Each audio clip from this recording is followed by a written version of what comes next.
Lagay ng ekonomiya, kalakalan, negosyo at iba pa. Atin ang alamin dito sa Ang Pilipinas Ngayon.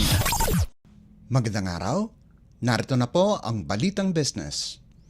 Paigtingin ng pamahalaan ang panghihikayat ng mas maraming mamumuhunan sa sektor ng enerhiya upang maging epektibo at episyente ang paghahatid ng serbisyo sa sambayanang Pilipino.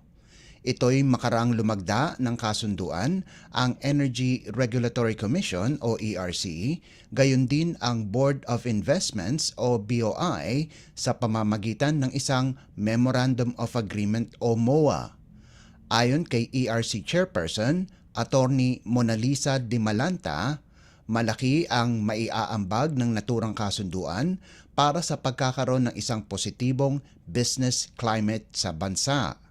Sa panig naman ni BOI Investments Assistance Center Executive Director Bobby Fondevilla, kinakailangan ang naturang kasunduan upang magampanan ng magkabilang panig ang kanilang mandato na magbigay ng dekalidad na enerhiya para sa mga Pilipino.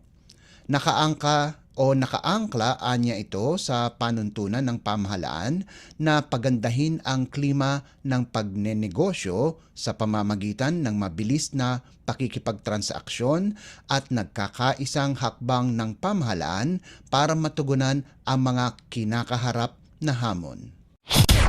Lagay ng ekonomiya, kalakalan, negosyo at iba pa. Atin ang alamin dito sa Ang Pilipinas Ngayon.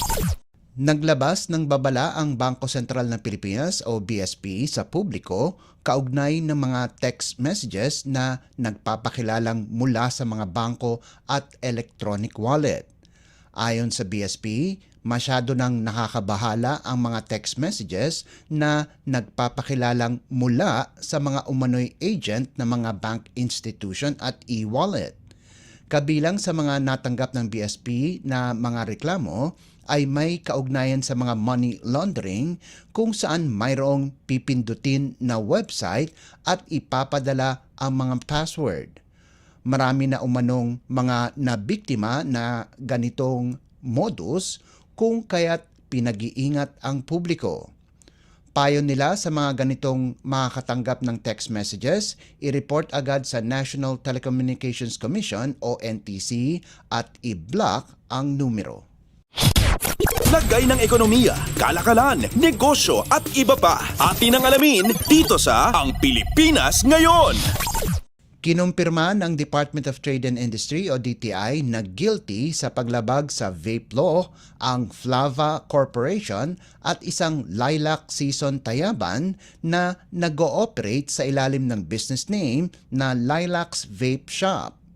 Ayon sa DTI, pinatawan ang nasabing negosyo ng administrative fine na 100,000 piso matapos ang desisyon sa Administrative Case Number FC 2024-305. Napatunayan na nagbebenta ang Flava Corporation ng vape products na may flavor descriptors na target ang mga menor de edad.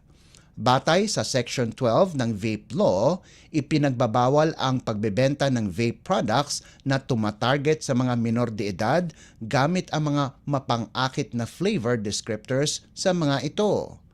Dahil dito ay iginit ng DTI na mananatiling suspendido ang manufacturing, importing, selling, packaging at distribution ng Flava products. Lagay ng ekonomiya, kalakalan, negosyo at iba pa. Atin ang alamin dito sa Ang Pilipinas Ngayon.